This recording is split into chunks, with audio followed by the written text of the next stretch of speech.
একবার কল্পনা করুন তো, এমন একটা সাম্রাজ্য যা ইউরোপের প্রায় অর্ধেক এবং উত্তর আফ্রিকা ও মধ্যপ্রাচ্য পর্যন্ত শাসন করত। এমন এক শক্তি যা আধুনিক আইন, স্থাপত্য এবং আমাদের জীবনযাত্রার ভিত্তি গড়ে দিয়েছিল। হ্যাঁ, আমরা বলছি সর্বকালের অন্যতম সেরা শক্তি রোমান সাম্রাজ্য সম্পর্কে।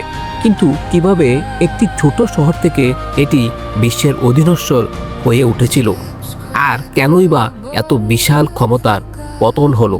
চলুন আজ আমরা জেনে নেই রোমান সাম্রাজ্যের সেই গৌরব ও ধ্বংসের ইতিহাস।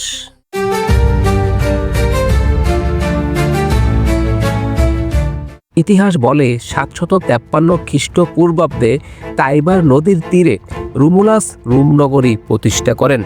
প্রথমে এটি ছিল একটি রাজতন্ত্র, তারপর এলো প্রজাতন্ত্র। রোমান প্রজাতন্ত্রে তখনকার দিনেই সেনেট, কনসাল, আইন ইত্যাদি একটি শক্তিশালী রাজনৈতিক কাঠামো গড়ে ওঠে। রোম ধীরে ধীরে জয় করতে থাকে ইতালি, তারপর কার্যতকে হারিয়ে ভূমধ্য সাগরের নিয়ন্ত্রণ নেয়। তখন রোম আর শুধুই একটি শহর নয়, সে হয়ে ওঠে এক শক্তির প্রতীক। রোমানরা কেবল যোদ্ধাই ছিল না, তারা ছিল দক্ষ রাজনীতিকও। কিন্তু ক্ষমতার লড়াইয়ে প্রজাতন্ত্র এক সময় ভেঙে পড়ে। জুলিয়াস সিজারের ক্ষমতা দখল এবং পরবর্তীতে অগাস্টাস সিজারের সিংহাসনে আরোহণের মাধ্যমে শুরু হয় সাম্রাজ্যের এক নতুন যুগ। অগাস্টাস সিজারের হাত ধরে রোমে শান্তি ও উন্নতির এক সোনালী যুগের সূচনা হয়, যাকে বলা হয় প্যাক্স রোমানা বা রোমান শান্তি। প্রায় 200 বছর ধরে চলা এই সময়ে রোম হয়ে ওঠে পুরো বিশ্বের শিল্প ও সংস্কৃতির রাজধানী। ট্রাজানের আমলে সাম্রাজ্যটি বিশাল আকার ধারণ করে। রোমের সীমানা ছড়িয়ে পড়ে ব্রিটেন থেকে মিশর পর্যন্ত, যেখানে প্রায় 5 থেকে 9 কোটি মানুষের বসবাস ছিল। রোম হয়ে ওঠে তখনকার বিশ্বের কেন্দ্রবিন্দু। ব্যবসা বাণিজ্যে তারা ফুলে ফেঁপে ওঠে। তখনকার দিনেই রোমের শহরগুলোতে জ্বলত আলো। রোমান লিজিয়নরা ছিল অদম্য। তারা তৈরি করেছিল প্রায় 4 লাখ কিলোমিটার পাকা রাস্তা, যা আজও অক্ষত, এবং অদ্ভুত এক জলপথ বা অ্যাকুইডাক্ট, যা পাহাড় থেকে মাইলের পর মাইল পানি নিয়ে আসত। রোমান আইন ব্যবস্থা এতই উন্নত ছিল যে আজকের ইউরোপীয় সিভিল ল সিস্টেম অনেকটাই তার ভিত্তিতে গড়ে উঠেছে। নাগরিকত্ব, সম্পত্তির অধিকার, আদালত ব্যবস্থা সবই ছিল সুসংগঠিত। রোমানদের লাতিন ভাষা ছড়িয়ে পড়ে পুরো বিশ্বে, যা আজকের অনেক ভাষারই ভিত্তি। এমনকি আজকের দিনে আমরা যে ক্যালেন্ডার ব্যবহার করি, তাও এই রোমানদেরই আবিষ্কার করা। কিন্তু কোনো সুখই চিরস্থায়ী হয় না।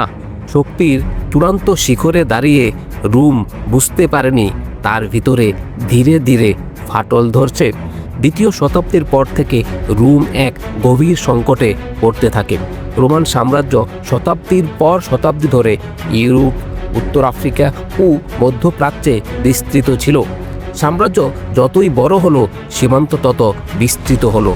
রোমানের প্রধান সীমান্ত ছিল উত্তর ইউরোপে রাইন নদী এবং দানিউব নদী পর্যন্ত, এবং উত্তর আফ্রিকা ও মধ্যপ্রাচ্য পর্যন্ত। এই বিস্তীর্ণ সীমান্ত রক্ষার জন্য যথেষ্ট সৈন্য এবং লজিস্টিক সাপোর্ট প্রয়োজন ছিল।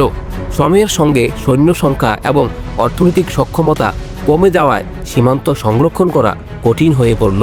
সম্রাট ডায়োক্লুটিয়ান সাম্রাজ্যকে স্থিতিশীল করতে রোমকে পূর্ব এবং পশ্চিমে 2টি ভাগে ভাগ করে দেন, তবে এটি শেষ পর্যন্ত বিভেদই ডেকে এনেছিল। ইতিহাসবিদরা রোমের পতনের পেছনে মূলত 5টি কারণকে চিহ্নিত করেছেন। সৈন্য সংখ্যা এবং অর্থনৈতিক সক্ষমতা কমে যাওয়ায় মধ্য এশিয়া এবং ইউরোপের বিভিন্ন উপজাতি গোষ্ঠী, যেমন গথ, ভ্যান্ডাল এবং হুনদের মতো উপজাতিরা বারবার রোমের সীমান্তে আঘাত করতে থাকে। এইসব উপজাতি কয়েকবার রোম দখল করে ব্যাপক হত্যাযজ্ঞ ও লুটতরাজ পর্যন্ত চালায়। ক্ষমতাসীনদের বিলাসী জীবনযাপন, দুর্নীতি এবং যুদ্ধ চালাতে গিয়ে খরচ বেড়ে যাওয়ায় কর বাড়িয়ে দেয়া হলো।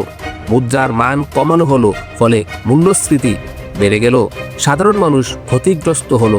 মুদ্রাস্ফীতি এবং অতিরিক্ত করের বোঝা সাধারণ মানুষকে নিঃস্ব করে ফেলল, যার ফলে ক্ষুধায় মানুষ মরতে শুরু করলো এবং শুরু হলো গৃহযুদ্ধ।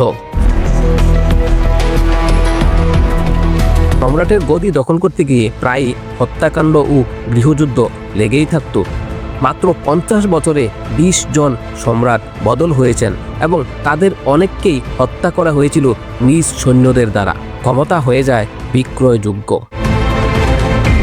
অনেকের মতে সম্রাট কনস্ট্যান্টাইন খ্রিস্টধর্ম গ্রহণ করার পর রোমের পুরনো সেই যুদ্ধাংশী মানসিকতায় পরিবর্তন আসে, যা সামরিক শক্তিকে কিছুটা দুর্বল করে দেয়।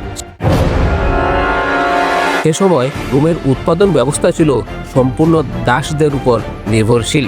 পরবর্তীতে আর কোনো যুদ্ধ জয় করতে না পারায় দাসদের সরবরাহ কমে যায় এবং উৎপাদন ব্যবস্থাকে তা সম্পূর্ণ পঙ্গু করে দেয়।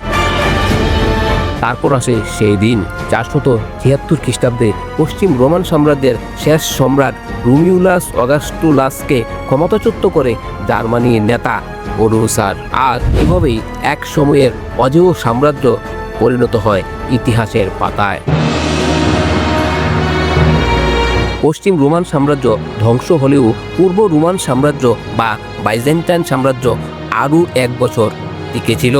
কিন্তু রোম আমাদের যা দিয়ে গেছে, যেমন আমাদের ক্যালেন্ডার, আইনের ধারা এবং গণতন্ত্রের ধারণা, তার ঋণ কোনোদিনই বর্তমান মানব সভ্যতা অস্বীকার করতে পারবে না।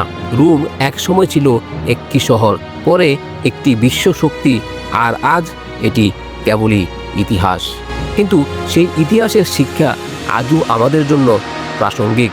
সবাইকে ধন্যবাদ। ভিডিওটি ভালো লাগলে অবশ্যই লাইক, কমেন্ট এবং সাবস্ক্রাইব করতে ভুলবেন না। আর ফেসবুক থেকে দেখে থাকলে অবশ্যই ফলো করে দিবেন।